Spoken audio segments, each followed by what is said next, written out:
अस्सलाम वालेकुम। आईसीएस की सीरीज़ हमने स्टार्ट की थी पार्ट 1 की। आज उसी का तीसरा चैप्टर हम करने जा रहे हैं जिसका नाम है डाटा कम्युनिकेशन। इस चैप्टर का जो पहला ओवरव्यू दिया हुआ है डाटा कम्युनिकेशन के हवाले से डेफिनेशन कि जब आप इंडिविजुअल ये लोकल कम्युनिकेशन कर रहे होते हैं या कोई भी फेस टू फेस कम्युनिकेशन की जा रही होती है या रिमोट कम्युनिकेशन की जा रही होती है डिस्टेंस के ऊपर, तो उस वक्त जो हम शेयरिंग जिसके ज़रिए कर रहे होते हैं उसे नाम दिया जाता है डाटा कम्युनिकेशन का। डाटा कम्युनिकेशन की अगर सिंपल डेफिनेशन की जाए तो exchange of data between two devices using some transmission media. मतलब आपने डाटा एक्सचेंज करना है दो डिवाइसेस के दरमियान किसी भी ट्रांसमिशन मीडिया को इस्तेमाल करते हुए, और उसके लिए ज़्यादातर वायर केबल या सेटेलाइट को इस्तेमाल किया जा सकता है। इस तरह हम आसान अल्फाज में ये भी कह सकते हैं ट्रांसफ़र ऑफ इंफॉर्मेशन और data from one location to another is called data communication. एक जगह से दूसरी जगह जो हम इंफॉर्मेशन शेयर कर रहे होते हैं, ट्रांसफ़र कर रहे होते हैं, वो हमारी डाटा कम्युनिकेशन ही कहलाती है। इसका जो डाटा कम्युनिकेशन की अगर हम सिर्फ टर्म की बात करें तो इसका मतलब होता है movement of encoded information, movement of encoded information bye means of electrical transmission system. अगर सिर्फ टर्म हम डाटा कम्युनिकेशन को देखें तो इसका मतलब है movement of encoded information bye means of electrical transmission system. अब इलेक्ट्रिकल ट्रांसमिशन सिस्टम में केबल भी आ जाती है, इसके अंदर आप के बाकी डिवाइसेस जैसे वायरलेस मीडिया है वो भी आ जाता है। नेक्स्ट अगर हम देखें तो ये हमारे पास दिया हुआ है सेंडर डिवाइस है, इनकोड करता है ये कम्युनिकेशन चैनल के ऊपर, उसको सेंड कर देता है। रिसीवर जो है वो पहले डिकोड होता है, डिकोड होने के बाद आपके डिवाइस के ऊपर शो होना शुरू हो जाता है। अब कंपोनेंट्स की बात कर लेते हैं। इसके जो मेजर हैं वो 5 कंपोनेंट हैं। सबसे पहले आ जाता है मैसेज जो आपका इन्फॉर्मेशन होगा जो आप कम्युनिकेट करने जा रहे हैं। ये टेक्स्ट भी हो सकता है, नंबर भी हो सकता है, कोई पिक्चर, कोई साउंड, वीडियो या कोई भी कम्बिनेशन हो सकता है। उसके बाद सेंडर की बात कर ले तो सेंडर एक ऐसा डिवाइस है जो डाटा सेंड करता है। ये कोई work station, computer, telephone, video camera या कुछ भी ये भी हो सकता है। रिसीवर की बात कर लें जो रिसीव करता है डाटा, ये भी computer, work station, telephone, television ये भी हो सकता है। उसके बाद कम्युनिकेशन चैनल की बात कर लें तो ये फिज़िकल पाथ है जो डाटे को सेंडर से रिसीवर तक पहुंचाता है। कम्युनिकेशन चैनल वो हमारा फिज़िकल पाथ जो डाटे को सेंडर से रिसीवर तक पहुंचाएगा। ये कोई ट्विस्टेड पेयर वायर केबल हो सकती है, कोएक्सियल केबल हो सकती है, फाइबर ऑप्टिक केबल हो सकती है, माइक्रोवेव हो सकता है या सेटेलाइट भी हो सकता है। उसके बाद इनकोडर और डिकोडर की बात कर लें। इनकोडर जो है ये डिजिटल सिग्नल को कन्वर्ट करता है एनालॉग सिग्नल में और फिर उसको ट्रांसमिट कर देता है मीडियम के थ्रू। इस तरह डिकोडर जो है वो दोबारा एनालॉग सिग्नल को डिजिटल सिग्नल के अंदर कन्वर्ट कर देता है ताकि रिसीवर आसानी से समझ सके। अब जो मीडियम है उसके लिए एनालॉग सिग्नल चाहिए और जो हमारा कंप्यूटर है उसके लिए डिजिटल सिग्नल चाहिए। तो जब भेजा जा रहा होता है तो इनकोडर काम करता है, डिजिटल सिग्नल को कन्वर्ट करता है एनालॉग में, और जब रिसीव किया जा रहा होता है तो रिसीवर काम करता है, डिकोड करता है उसको दोबारा डिजिटल फॉर्म में। तो ये इनकोडर और डिकोडर का काम हो गया। इसे हम एक किस्म का ट्रांसलेटर भी कह सकते हैं। उसके बाद सिग्नल्स आ जाता है। सिग्नल आपके इलेक्ट्रोमैग्नेटिक या लाइट वेव्स होंगी जो डाटा को रिप्रेजेंट कर रहे होते हैं, इन्हें हम नाम देते हैं सिग्नल का।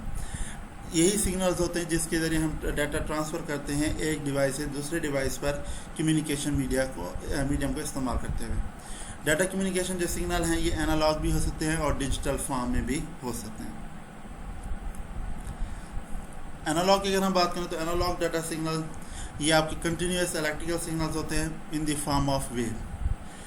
एनालॉग सिग्नल ऐसे सिग्नल जो कंटिन्यूस इलेक्ट्रिकल सिग्नल हों, वेव की शक्ल में हों, इसे हम नाम देते हैं एनालॉग। और वो जो वेव होती है उसे नाम दिया जाता है कैरियर वेव का। इसकी दो कैरेक्टरिस्टिक्स हैं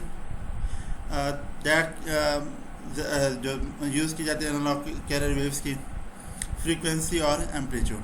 फ्रीक्वेंसी नंबर ऑफ टाइम जिसमें एक मखसूस टाइम इंटरवल के अंदर वेव अपने आप को रिपीट करती है। नंबर ऑफ टाइम जिसमें वेव मखसूस टाइम इंटरवल के अंदर अपने आप को रिपीट करेगी, इसे हम नाम देंगे फ्रीक्वेंसी। एम्पलीट्यूड जो है इसे हाइट ऑफ वेव भी कहते हैं।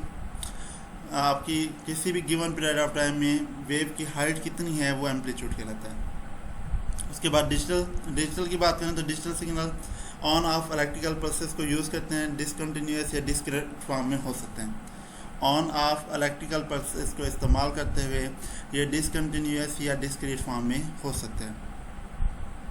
अगर हम कंप्यूटर्स की बात करें तो ज़्यादातर इनकी जो नेचर होती है वो डिजिटल होती है और डाटा को बाइनरी फॉर्म में रिप्रेजेंट करते हैं। दोबारा से हम इसी को रिपीट कर लेते हैं। सिग्नल क्या होते हैं? सिग्नल आपकी वो वेव्स होती हैं जिनके ज़रिए डाटा ट्रांसमिट किया जाता है। ये जो वेव हैं इन्हें हम नाम देते हैं कैरियर वेव्स का। ये आपके डाटे को एनालॉग की शक्ल में लेके जाती हैं या डिजिटल फॉर्म की शक्ल में ये डाटे को ट्रांसमिट करती हैं। अब एनालॉग सिग्नल जो है इन्हें कंटिन्यूस इलेक्ट्रिकल सिग्नल्स का नाम दिया जाता है। ये वेव की शक्ल में होते हैं। वेव को नाम दिया जाता है कैरियर वेव का। इनकी दो करैक्टरिस्टिक होती हैं जो चेंज होती रहती हैं। वो दो करैक्टरिस्टिक्स में एक है फ्रीक्वेंसी कहते हैं जब वो नंबर ऑफ टाइम जब वेव अपने आप को रिपीट करती है एक मखसूस टाइम इंटरवल में, उसे हम नाम देते हैं फ्रीक्वेंसी का। एम्पलीट्यूड कहते हैं एक गिवन पीरियड ऑफ टाइम में जो हाइट होगी वेव की उसे हम नाम देंगे एम्पलीट्यूड का। डिजिटल सिग्नल की बात करें तो ये ऑन ऑफ इलेक्ट्रिकल पल्सेस हैं। डिस्क्रीट फॉर्म होती है। तमाम कंप्यूटर्स डिजिटल नेचर के होते हैं और डाटा को हमेशा बाइनरी नंबर्स में रिप्रेजेंट करते हैं। उसके बाद टाइप्स ऑफ डाटा की बात कर लें। ये बहुत इजी सा कंसेप्ट है कि आपका डाटा जो है रिप्रेजेंट होता है डिफरेंट वे में, जिसमें आपका टेक्स्ट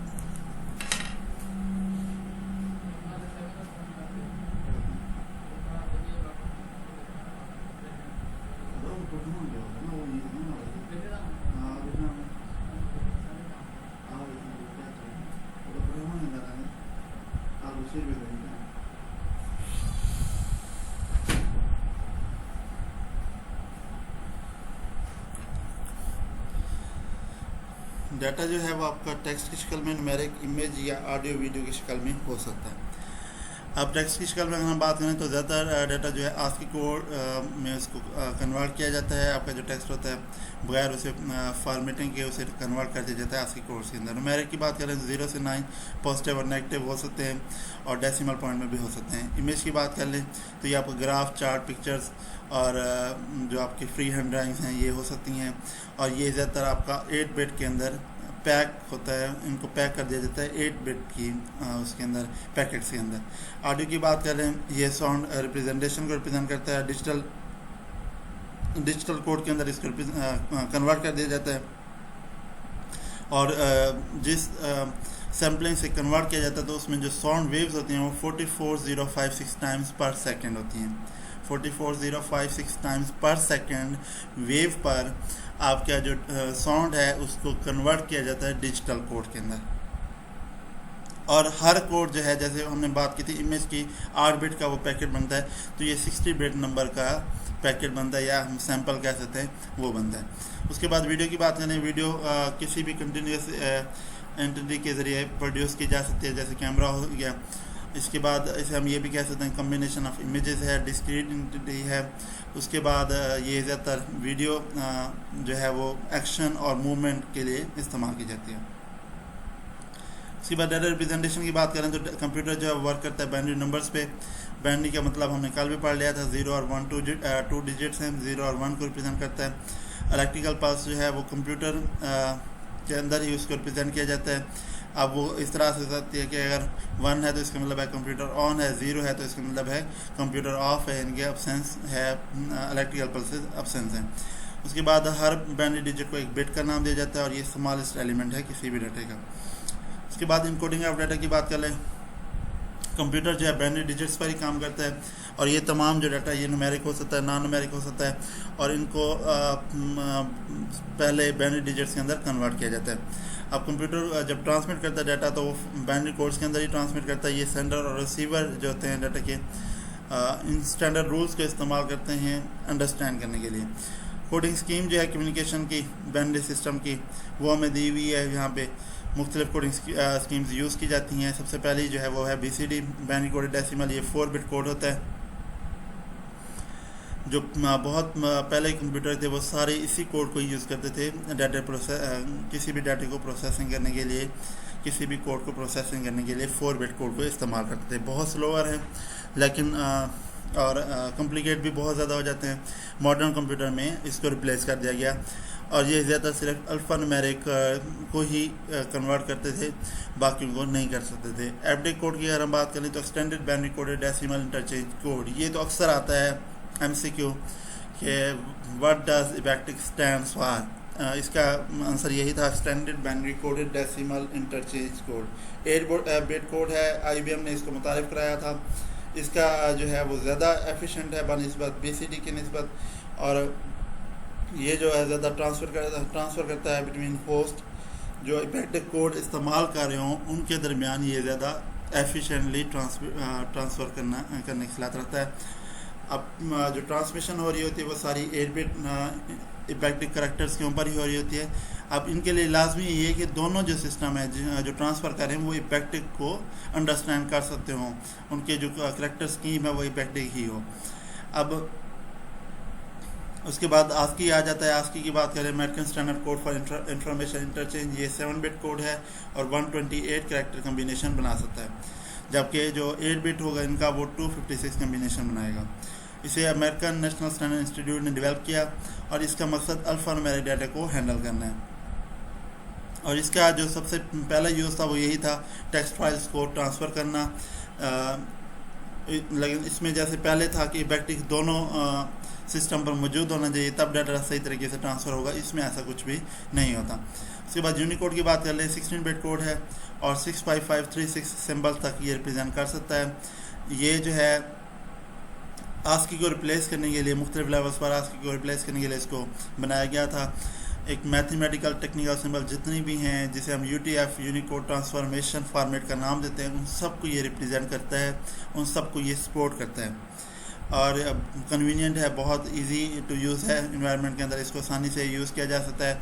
इसके लिए भी लाजमी नहीं है कि दोनों सिस्टम पर यूनिकोड ही होना चाहिए। उसके बाद मोड्स ऑफ डाटा कम्युनिकेशन की बात कर ले तो इसके जो मोड्स दिए हुए हमें 3 टाइप्स हैं मोड्स, आप कह सकते हैं वो तरीका या वो रास्ता जिसके ज़रिए आप डाटा ट्रांसमिट कर रहे हैं, डाटा ट्रांसफ़र कर रहे हैं। तो इसमें 3 मोड्स हैं। सबसे पहला आ जाता है सिंप्लेक्स। सिंप्लेक्स में ये होता है कि 1 वे कम्युनिकेशन भी कहलाता है कि एक डायरेक्शन में आपका डाटा सेंड हो रहा होता है, जबकि दूसरा सिर्फ उसको रिसीव कर रहा होता है। मोस्ट पॉपुलर है ख़ासतौर पर जैसे TV ट्रांसमिशन हो रही है, रेडियो ट्रांसमिशन हो रही है, उसके अंदर सिंप्लेक्स मेथड को इस्तेमाल किया जाता है। उसके बाद हाफ डुप्लेक्स की बात कर लें, 2 वे है लेकिन not at the same time, मतलब एक टाइम में एक ही सेंड करेगा और दूसरा जो है रिसीव करेगा। तो हाफ डुप्लेक्स ट्रांसमिशन जो है बोथ डायरेक्शन में डाटा सेंड हो रहा है लेकिन सेम टाइम में नहीं। इसके जो है ज़्यादातर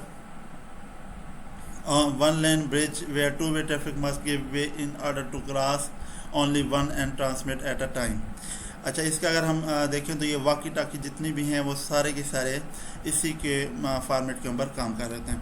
उसके बाद फुल डुप्लेक्स की बात कर लें, ये डायरेक्शनल मोड कहलाता है, जिसमें आप किसी भी तरीके से डाटा जो है सेंड भी कर सकते हैं, रिसीव भी कर सकते हैं। इसे हम बोथ वे कहेंगे या हम कहेंगे कि जो है डायरेक्शनल, इसको डायरेक्शनल भी कहा जाता है मेथड, जिसमें आपकी तमाम रूट्स जो है वो डाटा सेंड भी कर रहे होते हैं एक ही टाइम में और रिसीव भी कर रहे होते हैं। इसकी एग्जांपल जो आपके टेलीफोन सिस्टम हो गए, अब इंटरनेट पे ईमेल आपका हो गया, तो ये सारे इसी को फॉलो करते हैं, फुल डुप्लेक्स को। डाटा ट्रांसमिशन की टाइप्स की बात करें तो बेसिकली 2 टाइप्स हैं इसकी, पैरेलल और सीरियल। सीरियल को फिर फर्दर 2 टाइप्स में डिवाइड किया जाता है, सिंक्रोनस और असिंक्रोनस। पैरेलल डाटा ट्रांसमिशन जो है ये कंकरेंट फ्लो होता है बिट्स का। बिट को जब कंकरेंट फ्लो उनका किया जाएगा, जब एक ही वक्त में उनका फ्लो कर दिया जाएगा सेपरेट कम्युनिकेशन लाइन के ज़रिए, जिसे हम नाम देंगे पैरेलल ट्रांसमिशन। अच्छा, इसमें हम ये भी कह सकते हैं जो कंप्यूटर के अंदर जो बाइनरी डाटा ट्रांसफ़र हो रहा होता है, इंटरनल जितनी भी ट्रांसफ़र हो रहा होता है कंप्यूटर के अंदर, तो वो सारा पैरेलल मोड को इस्तेमाल करता है। और ये कंप्यूटर जो 32 बिट इंटरनल स्ट्रक्चर का है, तो 32 बिट डाटा ट्रांसफ़र किया जा रहा होता है सिमल्टेनियसली, एक ही वक्त में हम डाटा ट्रांसफर कर रहे होते हैं कंप्यूटर के अंदर। यानी इसका मतलब होगा कि कंप्यूटर के अंदर 32 लैन कनेक्शंस मौजूद होंगे। पैरेलल डाटा ट्रांसमिशन जो है ये ज़्यादातर कंप्यूटर और प्रिंटिंग यूनिट के दरमियान जितना भी आपको प्रिंटर वगैरह या इस तरह की कम्युनिकेशन हो रही होती है, उसमें भी यही पैरेलल ट्रांसमिशन इस्तेमाल की जा रही होती है। जैसे ये आप लोगों को डायग्राम में भी समझ आ रहा होगा, सोर्स सब यूनिट और डेस्टिनेशन सब यूनिट है, दोनों में पैरेलल सिग्नल्स ट्रांसफ़र हो रहे हैं। इससे हम पैरेलल ट्रांसमिशन मोड का नाम देंगे। उसके बाद सीरियल डाटा ट्रांसमिशन मोड की अगर हम बात कर लें, इसमें जो डाटा है वो जैसे हमने बात की थी कि एक ही वक्त में आपको पैरेलल डाटा ट्रांसमिट होता रहता है, तो इसमें सीरियल पैटर्न इस्तेमाल किया जाता है। अब सीरियल पैटर्न किस तरह से होगा कि हमने इंडिविजुअल बिट को जो है कम्युनिकेशन पाथ के ऊपर ट्रैवल करना है, इंडिविजुअल बिट ही ट्रैवल करेगी। इस तरह से कंटिन्यूस स्ट्रीम बन जाएगी कम्युनिकेशन चैनल पे, मतलब 1 बाय 1 बिट, पहले एक बिट गई, फिर उसके बाद दूसरी बिट भेज दी, फिर तीसरी बिट भेज दी, तो इसे हम नाम देंगे 1 लेन रेजिडेंशियल स्ट्रीट का भी नाम दिया जाता है, 1 लेन रेजिडेंशियल स्ट्रीट या 1 लेन कम्युनिकेशन स्ट्रीट। अब इसमें डाटा जो आपका सीरियल वाइज जा रहा है, जैसे मैंने बताया था बिट बाय बिट आपका मूव कर रहा है, तो इसे हम सिंक्रोनस या असिंक्रोनस कम्युनिकेशन डाटा कम्युनिकेशन भी कह सकते हैं, सिंक्रोनस या असिंक्रोनस डाटा कम्युनिकेशन भी कह सकते हैं। अब इन दोनों में क्या फ़र्क है? असिंक्रोनस की अगर हम बात करते हैं, जिसमें आपका जो डाटा है असिंक्रोनस में आपका जो डाटा ट्रांसफ़र किया जा रहा होता है उसमें फ़्लो कंट्रोल किया जाता है। आप जो भी हम डाटा सेंड करेंगे उसका फ़्लो कंट्रोल किया जाएगा, मतलब बिट बाय बिट तो जाएगा लेकिन फ़्लो को एक तरतीब दे दी जाएगी। एक उसके ऊपर यूँ कह दें कि आपका हम डिफ़ाइन कर देंगे कि कब आपने ट्रांसमिशन स्टार्ट करनी है और कब हमने स्टॉप करनी है, मतलब जो एक्सचेंज हो रहा है सोर्स और डेस्टिनेशन के दरमियान उस फ्लो को हम कंट्रोल करेंगे। होगा वही सीरियल बाय सीरियल यानी कि बिट बाय बिट, लेकिन सिर्फ हम उसके ऊपर कोई मेथड इम्प्लीमेंट कर देंगे जो उनको कंट्रोल कर रहा होगा, जो उनकी स्टार्ट या स्टॉप ट्रांसमिशन कर रहा होगा, उसे हम नाम देंगे असिंक्रोनस ट्रांसमिशन।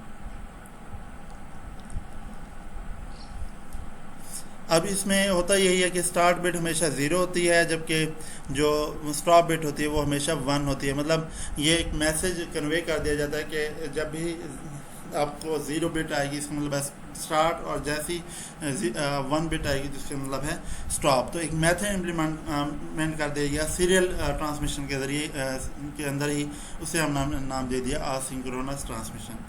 सिंक्रोनस ट्रांसमिशन की अगर हम बात करें तो सिंक्रोनस जो ट्रांसमिशन है ये क्लॉक को इस्तेमाल करती है, क्लॉक के ज़रिए ही डाटा को कंट्रोल कर रही होती है। इसमें जो इन्फॉर्मेशन है वो लार्ज नंबर ऑफ वॉल्यूम में इंफॉर्मेशन सेंड की जाती हैं, सिंगल टाइम में ही लार्ज वॉल्यूम जब सेंड किया जाएगा उसे हम नाम देंगे सिंक्रोनस ट्रांसमिशन का। अब इसमें जैसे उसमें था कि स्टार्ट और स्टॉप बिट इस्तेमाल की जा रही है, इसमें क्लॉक या आप कह सकते हैं कि जो आपके मैसेज डिलीवर किया जा रहा है वो क्लॉक के ज़रिए एक मखसूस टाइम के ज़रिए उसको सेंड किया जाता है। अब वहाँ पे स्टार्ट और स्टॉप बिट थी, यहाँ पे एरर चेक बिट होगी। एरर चेक बिट का ये काम होगा कि इसने ये चेक करना है कि कोई ट्रांसमिशन में कोई एरर तो नहीं आ रही, कोई फ़्लो के अंदर कोई मसला तो नहीं हुआ, डाटा मुकम्मल तौर पर अपनी डेस्टिनेशन में पहुँच चुका है या नहीं पहुँच चुका, ये इसका एरर चेक बिट का काम होगा।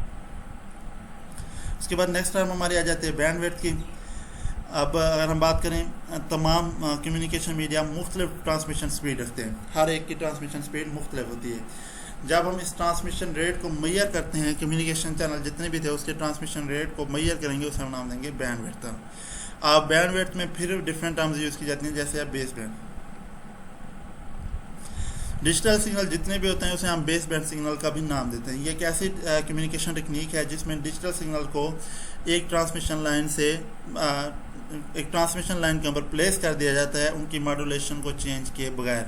मॉड्यूलेट डीमॉड्यूलेट का कंसेप्ट हम पहले ही देख चुके हैं, एनालॉग से डिजिटल सिग्नल में कन्वर्ट करना और डिजिटल से एनालॉग में कन्वर्ट करना, ये मॉड्यूलेशन और डीमॉड्यूलेशन आ जाती है। तो बेस बैंड का दोबारा मैं रिपीट कर देता हूँ, डिजिटल सिग्नल को हम बेस बैंड कहते हैं जब इन डिजिटल सिग्नल को किसी भी कम्युनिकेशन लाइन के ऊपर प्लेस किया जाता है, इनको बगैर मॉड्यूलेट किए या इनकी मॉड्यूलेशन को डिस्टर्ब किए बगैर जब इनको प्लेस किया जाएगा किसी भी कम्युनिकेशन लाइन पर, इसे हम नाम देंगे बेस बैंड का। और ये कपल ऑफ माइल ही, मतलब इसकी जो लेंथ है ट्रांसमिट की वो बहुत कम है और कम्प्लेक्स मॉडेम को ज़्यादा ये रिक्वायर नहीं करती। इसके लिए जो टेक्निक ज़्यादा इस्तेमाल की जाती है वो टोकन रिंग और इथरनेट को इस्तेमाल किया जाता है बतौर बेस बैंड सिग्नल के। उसके बाद ब्रॉडबैंड की अगर हम बात करें, एक ऐसी टेक्निक जिसमें large amount of data, voice, video, audio long distance के ऊपर ट्रांसमिट किया जाए, सिमल्टेनियसली ट्रांसमिट किया जाए डिफरेंट फ्रिक्वेंसी को इस्तेमाल करते हुए, इसे हम नाम देते हैं ब्रॉडबैंड। अच्छा, अब इसमें जो मेथड इस्तेमाल हो रहा है वो है FDM, फ्रीक्वेंसी डिवीजन मल्टीप्लेक्सिंग। अच्छा, ये टॉपिक को हम इंशाल्लाह जो हमारी डाटा कम्युनिकेशन की बुक है वो भी हमने कंप्लीट करनी है, तो उसमें भी इन टॉपिक सबको कवर करेंगे। तो FDM जो है डिवीजन मल्टीप्लेक्सिंग टेक्निक है, इसके ज़रिए हम डाटा जो है ट्रांसमिट कर रहे होते हैं, सिमल्टेनियसली डाटा ट्रांसमिट किया जा रहा है। और ये डाटा सारा FDM जो है वो ब्रॉडबैंड के अंदर, जैसे हमने पहले कहा था, ब्रॉडबैंड के अंदर इसको इस्तेमाल किया जा रहा था। ब्रॉडबैंड के अगर हम बैंडविड्थ की बात कर ले तो हाई स्पीड कंप्यूटर्स के लिए इस्तेमाल होती है, बहुत लार्ज अमाउंट में डाटा को ट्रांसमिट करने के लिए इस्तेमाल की जाती है। ये जो ब्रॉडबैंड है, इसमें जो बैंडविड्थ इसके अगर हम बात करें तो ज़्यादातर माइक्रोवेव, सैटेलाइट या केबल या फाइबर ऑप्टिक मीडिया को ये यूज़ करती है। कम्युनिकेशन मीडिया की बात कर लें, नेक्स्ट हमारा टॉपिक कम्युनिकेशन मीडिया। डाटा को ट्रांसमिट करने के लिए जैसे हमने कहा कि एक जगह से दूसरी जगह हम भेज रहे हैं, तो जो पाथ इस्तेमाल किया जाता है उसे हम कम्युनिकेशन चैनल या कम्युनिकेशन मीडिया का नाम देते हैं। इसको दो टाइप्स में डिवाइड किया जाता है, गाइडेड मीडिया और unguided media. Guided media refer करता है फिजिकल मीडिया को, जैसे ट्विस्टेड पेयर केबल हो गई, कोएक्सियल केबल हो गई, फाइबर ऑप्टिक केबल हो गई। अब इनके अगर हम देखें, twisted pair cable, telephone line जितनी भी हैं वो सारी ट्विस्टेड पेयर केबल के ऊपर ही हैं। ये ज़्यादातर आपकी वॉइस को ट्रांसमिट करने के लिए इस्तेमाल की जाती है। थिन डायमीटर रखती है, मतलब इसका डायमीटर बहुत थिन होता है, कॉपर वायर होती है, इसीलिए इसका नाम ट्विस्टेड पेयर का नाम दिया जाता है इसको। अब इसमें होता यह है, जो जितनी भी आपकी केबल के अंदर इंटरफेरेंस हो रही होती है, जो आपका डाटा जब सेंड होता है तो उसके अंदर जितनी भी इंटरफेरेंस हो रही होती है उसको ये मिनिमाइज करती है। बैंडविड्थ इसकी बहुत कम होती है कोएक्सियल और फाइबर ऑप्टिक की निस्बत, और ज़्यादातर वॉइस, डाटा और इंफॉर्मेशन को कम्युनिकेट करने के लिए इस्तेमाल की जाती है। लेकिन अब इसका इस्तेमाल बहुत कम हो गया। उसकी वजह यह है कोएक्सियल केबल आ चुकी है, ऑप्टिकल फाइबर केबल आ चुकी है, माइक्रोवेव और सैटेलाइट को इस्तेमाल किया जा रहा है। उसके बाद नेक्स्ट हमारे पास कोएक्सियल केबल आ जाती है। ये भी टेलीफोन लाइंस के लिए इस्तेमाल की जाती है, लेकिन इसकी फ्रीक्वेंसी हमारे पिछले जो हमने पढ़ी उसकी निस्बत, ट्विस्टेड पेयर की निस्बत हाई फ्रीक्वेंसी होती है। ये ज़्यादातर single core of solid copper से बनी होती है। 80 जो है कोएक्सियल केबल की हम बात करें, एक जो है इसकी कोएक्सियल केबल, एक केबल जो है एक टाइम में 80 टाइम्स ज़्यादा हैवी होती है बानिस्बत बाकी टेलीफोन ट्रांसमिशन के, जैसे ट्विस्टेड पेयर मीडिया था उसकी निस्बत ये 80 टाइम्स ज़्यादा डाटा ट्रांसमिट करने की सलाहियत रखती है। और ये ज़्यादातर लोकल एरिया नेटवर्क जितनी भी होते हैं वो सारे कोएक्सियल केबल के साथ कनेक्ट किए जाते हैं। टेलीफोन लाइंस भी अब जो है कोएक्सियल केबल और फाइबर ऑप्टिक केबल पे कन्वर्ट कर दे चुकी हैं। इसमें डिस्टोरेशन और इंटरफेरेंस बहुत कम होती है। इंटरफेरेंस भी और डिस्टोरेशन कहते हैं जो आपका आवाज़ में आ रहा होता है, चेंजिंग आ रही होती है, आवाज़ जो है अक्सर हमें सही सुनाई नहीं दे रही होती, उसमें कोएक्सियल केबल के अंदर बहुत कम होती है। और इसकी अगर हम बात करें कोएक्सियल केबल की, तो इसमें 4 से 22 तक कोएक्सियल यूनिट होते हैं। एक ट्यूब के अंदर जो कोएक्सियल की एक ट्यूब होगी उसके अंदर 4 से 22 कोएक्सियल यूनिट मौजूद होंगे, और तकरीबन ये 0.100 इंच कॉपर इनर कंडक्टर रखती है, मतलब 0.1 इंच कॉपर इनर कंडक्टर इसके अंदर मौजूद होता है। और इसी तरह से अगर इसकी सिलेंड्रिकल कॉपर की बात की जाए, जो आउटर होता है जिसे हम कहते हैं, वो 0.375 ये सेंटर में इसको प्लेस किया जाता है। और आउटर के तौर पे पॉलीएथिलीन इंसोलेशन इसकी यूज़ की जाती है, पॉलीएथिलीन इंसोलेशन यूज़ की जाती है। और ये जो पॉलीएथिलीन इंसोलेशन है ये भी 1 इंच की होती है। उसके बाद आउटर कंडक्टर जो है, इसमें जो सिलेंडर वगैरह बनते हैं वो डिस्क के ऊपर ही, इसके अंदर एक छोटी छोटी डिस्क बनी होती हैं, उसके ऊपर ही सिलेंडर्स जो है वो बनाए जाते हैं। छोटे छोटे यूँ समझ लें कि छोटे छोटे बॉक्स बना दिए जाते हैं इसी के अंदर ही। उसके बाद अगर हम बात करें फाइबर ऑप्टिक केबल की, फाइबर ऑप्टिक केबल एक गिलास ट्यूब भी इसको कहते हैं हम, जो शीशे की ट्यूब के ऊपर मुश्तमिल होती है और डाटा को लाइट के शक्ल में ट्रांसमिट करती है। ये जो है ऑप्टिकल फाइबर छोटे छोटे थिन ग्लास फाइबर्स के ऊपर मुश्तमिल होती है, और ये इंफॉर्मेशन को हाई फ्रीक्वेंसी पे लाइट स्पेक्ट्रम को इस्तेमाल करते हुए सेंड कर देती है। जो आपकी जो मोस्टली इस्तेमाल की जाती है टिपिकल ऑप्टिकल फाइबर, ये एक नैरो स्टैंड ऑफ गिलास पर मुश्तमिल होती है जिसे हम कोर का नाम देते हैं। अगर हम कोर की बात कर लें, ये एक लेयर है गिलास की जिसे हम क्लैडिंग का नाम देते हैं, कंसंट्रिक लेयर ऑफ गिलास, इसे हम क्लैडिंग भी कहते हैं उसी कोर को। अब टिपिकल जो कोर होते हैं उसका डायमीटर 62.5 मैक्रोन और 1 मैक्रोन जो होता है वो 10⁻6 मीटर्स के बराबर होता है। इस तरह से जो क्लैडिंग है इसका डायमीटर 125 मैक्रोन्स तक होता है। इसकी जो कोटिंग की जाती है वो प्लास्टिक की जाती है जिसे हम जैकेट का नाम देते हैं। इसकी इंपॉर्टेंट कैरेक्टरिस्टिक्स में सबसे इंपॉर्टेंट जो है वो है रिफ्रैक्शन। रिफ्रैक्शन वो कैरेक्टरिस्टिक होती है जिसके ज़रिए लाइट को रिफ्लेक्ट किया जाए, लाइट को पास किया जाए। अब लाइट जब पास होगी मीडियम से तो ये बेंड करेगी, मतलब एक मीडियम से दूसरे मीडियम तक जाते हुए बेंड करती जाएगी दीवार के साथ, जो दीवार मैं कह रहा हूँ उस क्लैडिंग को या उस कोर को जिसके साथ ये टकराती जाएगी, तो इसे हम नाम देंगे बेंड का या मूवमेंट का। अच्छा, इसमें अगर हम ट्रांसमिशन कैपेसिटी की बात करें तो 26,000 टाइम्स ज़्यादा है ट्विस्टेड पेयर मीडिया की निस्बत, ज़्यादा ये ट्रांसमिट करती है इलेक्ट्रॉनिक इंटरफेस को। उसके बाद सेकंड नंबर पे हमारी आ जाता है अनगाइडेड मीडिया। अनगाइडेड मीडिया जिसमें हम चैनल को इस्तेमाल करते हुए, जिसमें हम वेव को इस्तेमाल करते हुए डाटा को ट्रांसमिट करते हैं। अब ये सारा का सारा जो होता है डाटा सिग्नल्स के सूरत में ट्रांसमिट हो रहा होता है और इसमें तमाम कम्युनिकेशन माइक्रोवेव या सैटेलाइट के ज़रिए हो रही होती है। अब माइक्रोवेव की बात कर लें, माइक्रोवेव ऐसा ट्रांसमिशन मीडिया जिसमें आप माइक्रोवेव फ्रीक्वेंसी को इस्तेमाल करते हैं, माइक्रोवेव हाई फ्रीक्वेंसी को इस्तेमाल करते हुए, जिसे हम रेडियो वेव्स का भी नाम देते हैं, उसके ज़रिए आपका डाटा ट्रांसमिट किया जाता है। उसके बाद सैटेलाइट की बात कर लें, एंटीना वगैरह की निस्बत सैटेलाइट जो है आपका डाटा ट्रांसमिट करता है। जैसे माइक्रोवेव में एंटीना वगैरह को यूज़ करके हम डाटा ट्रांसमिट कर रहे थे, रेडियो वेव्स के ज़रिए हम डाटा ट्रांसमिट कर रहे थे। इसमें बगैर इनको यूज़ किए हुए हम सैटेलाइट को इस्तेमाल करते हुए अपने मैसेजेस को एक लोकेशन से दूसरी जगह भेज सकते हैं और ये 23,300 माइल्स तक ट्रैवलिंग कर सकता है आपका डाटा। 23,300 माइल्स तक डाटा सेंड किया जा सकता है। अब इसमें जो सैटेलाइट स्टेशन होते हैं जो सेंड और रिसीव करते हैं उन्हें हम अर्थ स्टेशन का भी नाम देते हैं। इसका सबसे बड़ा एडवांटेज ये है कि इसमें लार्ज वॉल्यूम ऑफ डाटा को भी हम ट्रांसमिट आसानी से कर सकते हैं। इसका जो ड्रॉबैक है वो बैड वेदर बाज़ का सैटेलाइट कम्युनिकेशन को बहुत मुतासर करता है, लेकिन इसके अलावा इसका कोई जो है वो ड्रॉबैक नहीं है। सिक्योरिटी प्रॉब्लम्स भी अक्सर रहती हैं इसकी, लेकिन डाटा को ट्रांसमिट करना इसके अंदर बहुत ज़्यादा ईजी है।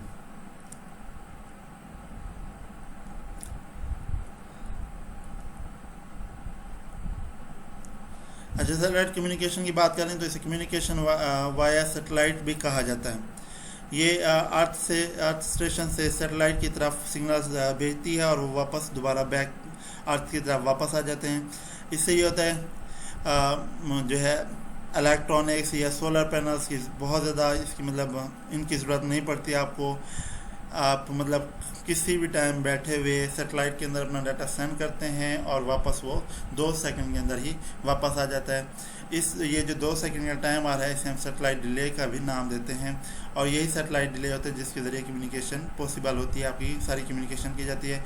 आजकल जितनी भी टेलीफोन कॉल्स हैं, टेलीविज़न चैनल्स हैं, इंटरनेट ट्रैफिक, ये सारी सैटेलाइट कम्युनिकेशन को इस्तेमाल कर रही है। उसके बाद मोबाइल कम्युनिकेशन की अगर हम बात करें, रेडियो बेस्ड नेटवर्क है जो डाटा को ट्रांसमिट करता है एक मोबाइल कंप्यूटर से दूसरे मोबाइल कंप्यूटर के पास। उसके बाद मॉडेम आ जाता है। मॉडेम मॉड्यूलेशन या डीमॉड्यूलेशन है ऐसा डिवाइस जो डिजिटल सिग्नल को एनालॉग सिग्नल में कन्वर्ट करता है टेलीफोन लाइंस के ऊपर, और ये एंड टू एंड आपकी कराता है, मतलब एंड टू एंड ट्रांसमिशन कराएगा। एक एंड पे एनालॉग सिग्नल डिजिटल सिग्नल में कन्वर्ट हो रहे होंगे और दूसरे एंड पे डिजिटल सिग्नल एनालॉग सिग्नल में कन्वर्ट हो रहे होंगे। तो ये फाइबर ऑप्टिक या दूसरी केबल्स को इस्तेमाल करते हुए एंड टू एंड ट्रांसमिशन कराता है। अब इसमें ट्रांसमिशन रेट जो है, जैसे हमने बता दिया, मॉडेम जो है हाई स्पीड होती हैं और बिट पर सेकंड के ऊपर ये डाटा ट्रांसमिट करती हैं या रिसीव करती रहती हैं। उसके बाद स्पीड की बात कर ले, ये आपकी टेक्निक जो हम यूज़ कर रहे थे जिसमें हम कह रहे थे कि डिजिटल सिग्नल को इनकोड किया जा रहा है एनालॉग सिग्नल में, इसे हम नाम देते हैं मॉड्यूलेशन प्रोसेस का। और मॉड्यूलेशन जो स्टैंडर्ड है उसमें डाटा ट्रांसफ़र स्पीड बहुत ज़्यादा, मॉड्यूलेशन स्टैंडर्ड के मुताबिक डाटा ट्रांसफ़र स्पीड जो है वो इनकोडिंग के ऊपर डिपेंड करती है कि आप कितनी जल्दी आपका डिवाइस जो इनकोडिंग कर रहा है। इसकी जो अगर हम स्पीड की बात कर लें तो 2400 बिट पर सेकेंड जो है इसकी स्पीड होती है डाटा कंप्रेशन की। इसी तरह से 9600 बिट पर सेकेंड थ्रूपुट ये देता है, मतलब जितनी भी हाई स्पीड मोडेम है ये और 2400 बिट पर सेकेंड डाटे को कंप्रेस करने पे लगाता है। इसी तरह से 9600 बिट पर सेकेंड थ्रूपुट देता है। अब हाई स्पीड मोडेम और मोडेम्स जो हैं इनकी जो मॉड्यूलेशन है वो 9600 बिट पर सेकेंड या इससे भी इवॉव, या हम कह सकते हैं कि इनकी जो स्पीड है वो इससे भी ज़्यादा हो सकती है। टाइप्स ऑफ मॉडेम की बात कर लें, एक्सटर्नल वो मॉडेम होंगी जो आपके कंप्यूटर सिस्टम के बाहर लगी हुई होगी, अटैच कर लेते हैं हम टेलीफोन केबल के साथ। ये आजकल आपकी जो कंपनीज हैं जैसे PTCL है वो आपको मॉडेम ऑफ़र करता है, उसके ज़रिए हम अपने सिस्टम को कनेक्ट कर लेते हैं। और ये मॉडेम जो होते हैं एक्सटर्नल मॉडेम, इसको PC के साथ कनेक्ट करने के लिए फिर हम सीरियल केबल COM1 और COM2 कम्युनिकेशन 1 पोर्ट और कम्युनिकेशन 2 पोर्ट में से किसी एक को इस्तेमाल करते हुए हम लिंक कर लेते हैं। इंटरनल कार्ड की बात कर लें, इंटरनल मॉडेम जो है ये एक सर्किट बोर्ड होता है जो आपके सिस्टम यूनिट के अंदर प्लेस कर दिया जाता है, और इसको हम यूज़ कर सकते हैं मॉड्यूलेशन डीमॉड्यूलेशन के लिए। वायरलेस मॉडेम की बात कर लें, वायरलेस मॉडेम जो है डाटा सिग्नल को एयर के अंदर ट्रांसमिट करने के लिए इस्तेमाल किया जाता है, इसे हम रेडियो फ्रिक्वेंसी मॉडेम का भी नाम देते हैं। ये ज़्यादातर सेलुलर टेक्नोलॉजी या वायरलेस लोकल एरिया नेटवर्क के लिए इस्तेमाल किया जाता है। तो ये हमारा चैप्टर नंबर 3 था, ये भी एंड हो गया। इंशाल्लाह कुछ देर तक हम चैप्टर नंबर 4 की भी वीडियो बना के अपलोड कर देंगे।